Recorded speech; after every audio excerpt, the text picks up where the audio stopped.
Hi guys, hope you're good. So let's talk about spiritually gifted people.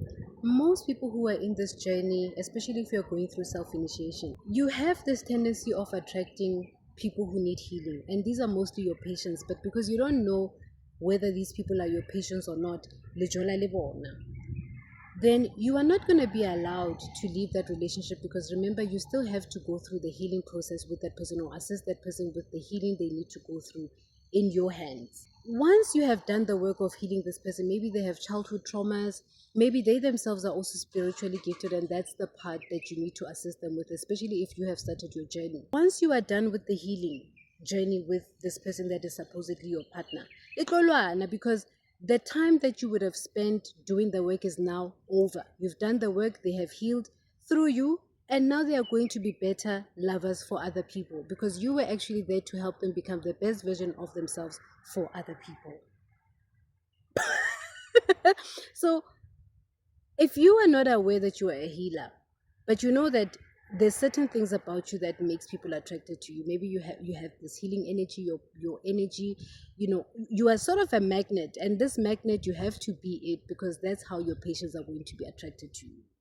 So sometimes the chemistry becomes extremely intense, and you think that "Utshwanetse o jolele this person," kanti this person is not your person, he is your client. So the intensity of the chemistry is actually what blinds both parties into thinking they're actually meant to be together.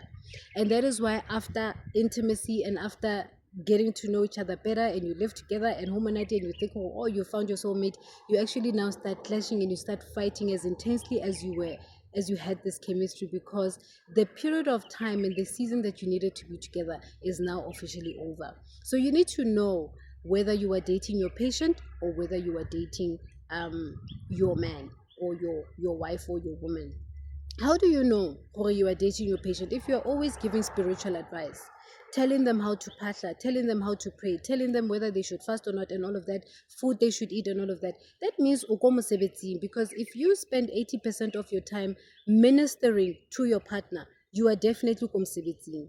And some people think they're ministering because they are building a solid foundation and they are growing and they want their partners to become better version of themselves. No, you are working. You are not in a relationship in that moment. You are the healer. You are the worker of that relationship. And if they are always receiving and you are giving, it definitely means you are the healer in that relationship.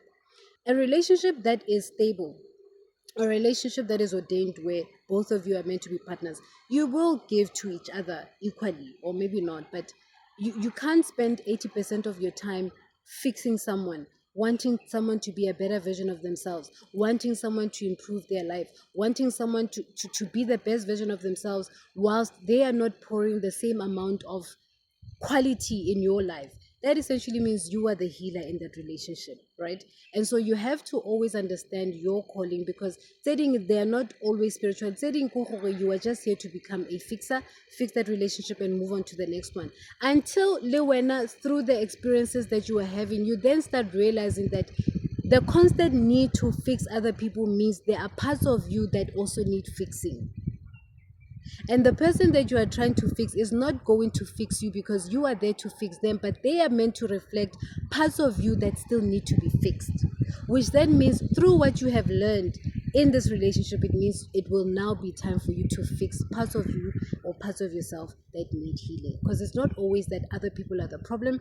Other people are simply there to remind you of the things that you need to fix within yourself. So when the relationship starts teka-tekari, you must know, oh, what are you seeing? What is this person reflecting? They are not pouring. And this. Hey, kana guys, give moment. Yo, Linda. If you can see where I am, do you see where I am? Yo, when I hear funny noises, I'm like, hey, I can't throw. So anyway, so when you start wanting to fix, just know you are the fixer, you are the healer, and the healer must also heal themselves, right? Your partner may not necessarily have the capacity to heal you. Think about that for a second. Otherwise, ke le rata ka love. E re ke tsamaye yo.